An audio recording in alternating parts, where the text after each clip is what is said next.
What's up, boys? Deon here, OMG Miata on Instagram, and I have the R32 GTR from Garage Active, straight from Fukuoka, Japan, and I actually helped get this thing here, and I'm pretty much towing it everywhere, and I'm the caretaker or babysitter. I don't know what you guys want to call it, but it's a quick rundown on this car. It's full carbon body, dry carbon. It's been, you know, it's clear coated obviously 7 times to make sure that it looks glossy and glossy, but a lot of people get that twisted. They think, oh, it's not dry carbon, it's glossy. Well, it's dry carbon. The process of making dry carbon is different than wet carbon.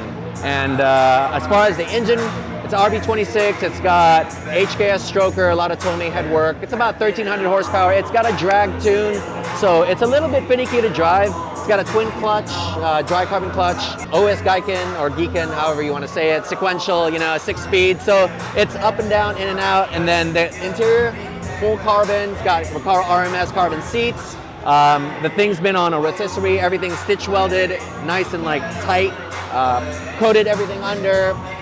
Just a lot of stuff. So go ahead, you can ask me your questions.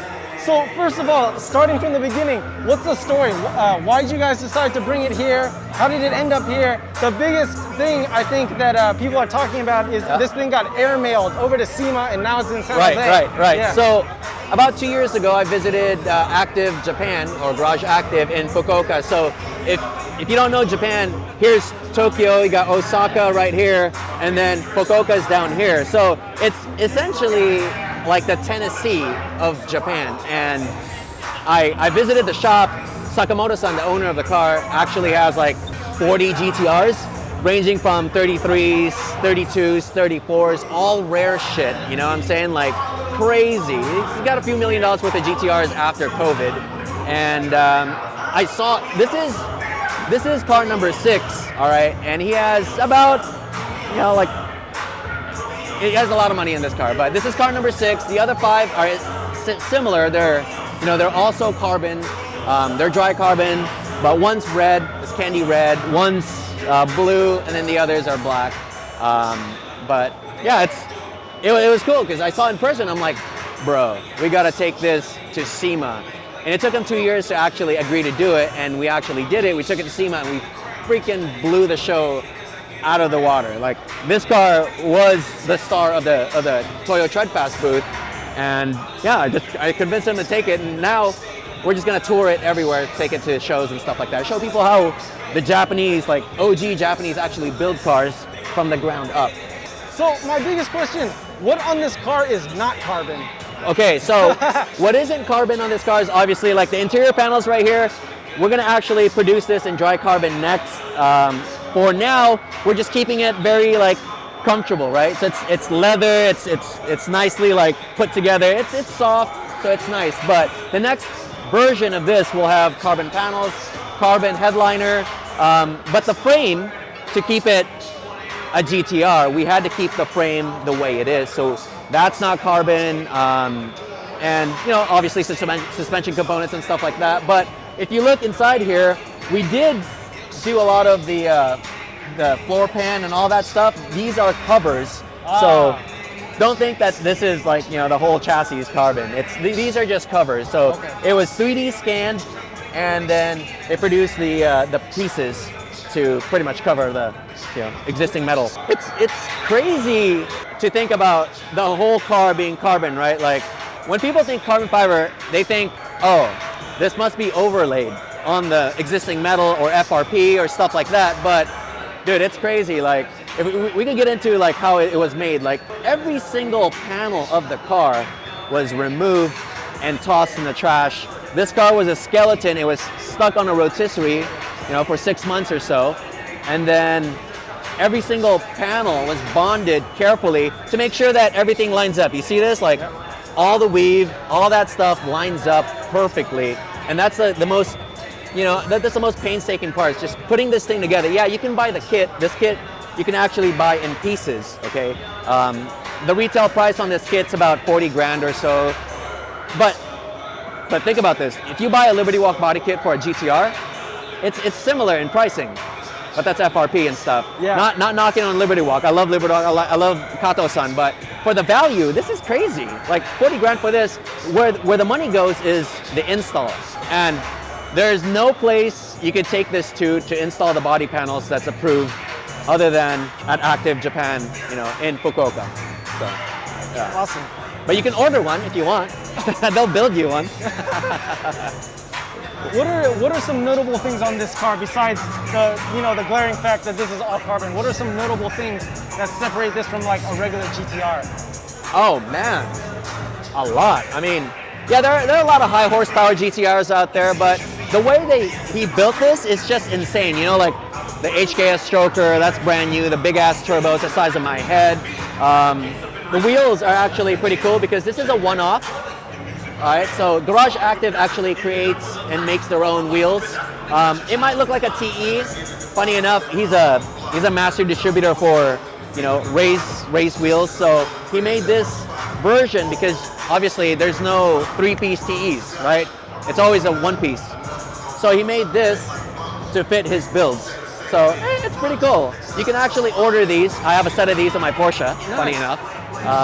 They're great looking wheels because if you want the TE look, but you can't get the 3-piece for your wide body, that's it right there. What other things notable about this you can't find anywhere else, the exhaust system. So the exhaust system is a Garage Active special. They make their own exhaust systems. It's full titanium all the way up, and it meets up with exhaust manifold from HKS. So it's pretty badass. You know, all these panels, all this stuff's obviously carbon. New taillights. Garage Active actually reproduces these headlights right here. So this isn't original. This is actually a reproduction that Garage Active makes. Because I mean, it's not like you can just find R32 headlights anywhere. You know what I'm saying? So he made his own and he sells it. This right here is as big as my face. So it's not connected on there right now because I can't actually close the hood with this big ass thing in the way. So we just take it off and pop it up back on. You said this was a HKS manifold too? Yeah, so this setup right here is HKS, as far as I remember. I might be wrong, but there's a spec sheet right here. I don't know every single thing about this car, but I know it's a HKS stroker, got a Tomei, like a lot of Tomei headwork, gritty manifold right here, giant Garrett turbo on here. Look, check this out. This is how good the bearings are on this thing. Look at it, it just spins for days. You spin it, it just goes. Dude, it's a crazy turbo. It sounds epic. This car just sounds epic. It doesn't idle at all because it's on a drag tune. You know, you gotta imagine it's 1,300 horsepower. So it's got crazy injectors.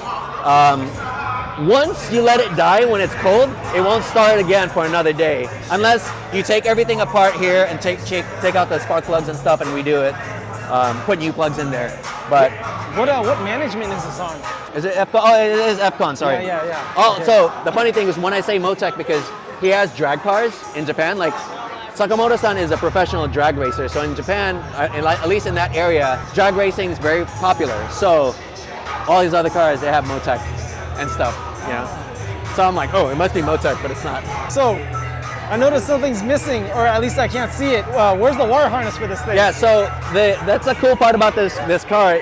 They redid the engine bay, shaved a lot of things, stitch welded everything, covered everything, and then also wire tucked it. So most of the wires have been hidden. So if you guys know what wire tucking is, it's basically you're hiding the wires so you can't see any of that stuff. And it looks super neat.